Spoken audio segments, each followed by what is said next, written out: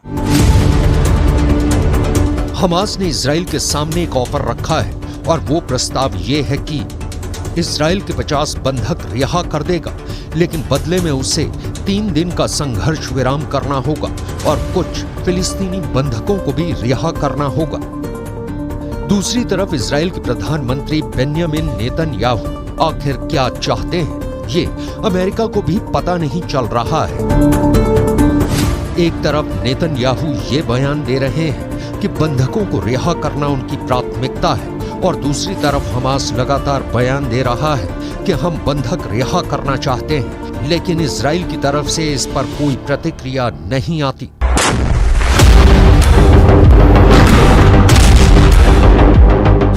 यहां बिल्कुल साफ नजर आता है कि इस जंग के पहले दिन से ही नेतन्याहू का ध्यान सिर्फ दुनिया को दिखाने के लिए बंधकों की रिलीज की तरफ था, लेकिन असल में गाजा पट्टी के अंदर जो हो रहा है उसको देखकर साफ नजर आ रहा है कि नेतन्याहू गाजा पट्टी को इजराइल के कब्जे में लेकर इतिहास में अपना नाम दर्ज करना चाहते हैं। और उन्होंने एक अंतर्राष्ट्रीय समाचार संस्था को दिए एक इंटरव्यू में ये कहा भी है कि गाजा पट्टी की सुरक्षा के लिए वो अनिश्चित काल तक गाजा पट्टी पर कब्जा रखेंगे।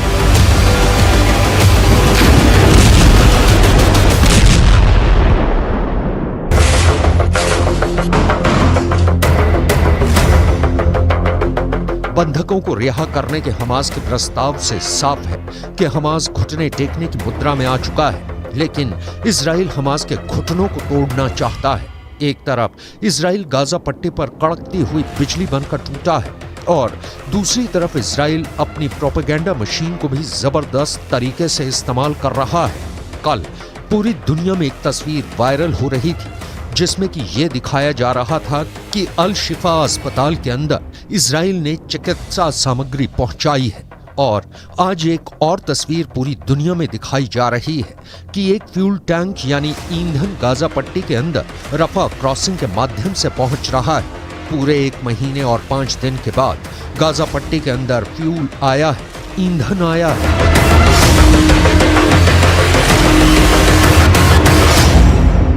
जबकि लगभग 1 महीने से गाजा के तमाम अस्पतालों के प्रशासन ये लगातार दावा कर रहे थे कि उनके पास ईंधन खत्म हो चुका है, जिसकी वजह से जनरेटर बंद हो चुके हैं, वेंटिलेटर ने काम करना बंद कर दिया है, जीवन रक्षक उपकरण बेकार हो चुके हैं। लेकिन इसके बाद भी गाजा पट्टी के अंदर ईंधन को नहीं पहुंचने दिया गया। लेकिन जब गाजा सिटी पर इजराइल डिफेंस फोर्स का कब्जा मजबूत होता जा रहा है तो अब पहली बार ईंधन के एक टैंक को गाजा पट्टी के अंदर रफा क्रॉसिंग के माध्यम से लाया गया है। लेकिन गाजा पट्टी के लोग इस राहत को बहुत कम मानते हैं।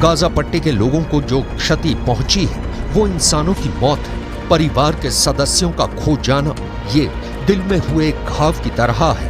इन लोगों के जीवन में एक सूनापन घर कर गया है ये जंग का एक ऐसा घाव है जो कभी भर नहीं पाएगा।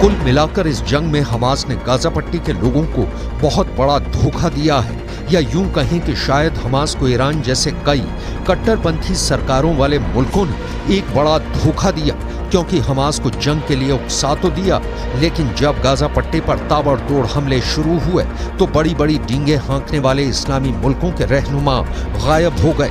जुबानी जमा खर्च के अलावा इजराइल पर दबाव डालने में कोई कामयाब नहीं हुआ।